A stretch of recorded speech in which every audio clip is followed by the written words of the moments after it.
कहा जाता है ये संसार एक रंगमंच है और हम सब अभिनेता हैं जो अपने अपने कर्म निभाने आते हैं। रिश्ते, भावनाएं, सुख दुख सब कुछ एक गहरी योजना का हिस्सा है जिसे हम कर्म कहते हैं। आज मैं आपको एक सच्ची परंतु अद्भुत और चौंकाने वाली कहानी सुनाने जा रही हूँ।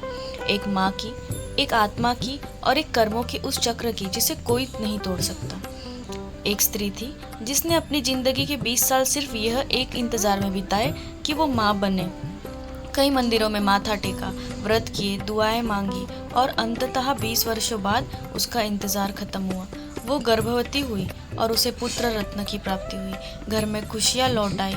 उसकी ममता पूरी तरह से उस नन्हे बच्चे में बस गई। लेकिन कहते हैं ना कि भाग्य की रेखाएं हमसे कभी पूछती। उस संतान की केवल 20 दिन की उम्र थी और दुर्भाग्यवश वो बच्चा चल बसा। माँ रोती रही, तड़पती रही, बिलखती रही अपनी मरी हुई संतान को सीने से लगाकर। वो एक सिद्ध महात्मा के पास पहुंची। आंखों में आंसू, हृदय में पीड़ा और जुबान पर एक ही मांग, मुझे मेरा बच्चा एक बार लौटा दो, बस एक बार, माँ कह दे मुझे वो। महात्मा ने उसकी करुण पुकार सुनकर 2 मिनट के लिए उस आत्मा को बुलाया।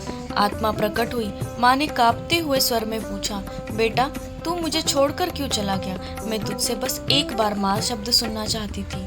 आत्मा ने शांत स्वर में कहा, कौन माँ? कैसी माँ? मैं तो बस तुमसे अपने कर्मों का हिसाब लेने आया था। स्त्री स्तब्ध हो गई। उसने कांपती आवाज में पूछा, कौन सा हिसाब? आत्मा ने कहा, पिछले जन्म में तुम मेरी सौतन थी। तुमने मेरे पति को मुझसे छीन लिया था। मैं रोई, गिड़गिड़ाई, लेकिन तुमने मेरी एक ना सुनी। तब मैं रोई थी और आज तुम रो रही हो। तुमने मेरा सब कुछ मुझसे छीना था। इस जन्म में मैं केवल वही दर्द तुम्हें लौटाने आया था। अब मेरा तुमसे कोई बंधन नहीं है। इतना कहकर आत्मा लुप्त हो गई। वो स्त्री फूट फूट कर रोने लगी, लेकिन महात्मा ने उसे शांति से समझाया, मैंने पहले ही कहा था, यह संसार केवल कर्मों का हिसाब चुकाने की जगह है। कोई हमारा पति बनकर आता है, कोई पुत्र, कोई शत्रु, पर अंत में सब कर्मों का फल है। उस स्त्री को ज्ञान की प्राप्ति हुई। अब वह समझ चुकी थी, रिश्ते केवल भावनाओं से नहीं, कर्मों से जुड़ते हैं। वह चुपचाप घर लौट गई, पर अब उसकी आंखों में आंसू नहीं थे, शांति थी।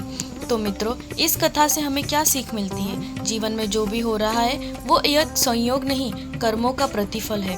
रिश्ते, सुख दुख सब कुछ की किसी गहरे कारण से हमारे जीवन में आता है। इसलिए हमेशा अच्छे कर्म करें, क्योंकि कर्म ही कभी हमारा पीछा नहीं छोड़ते हैं।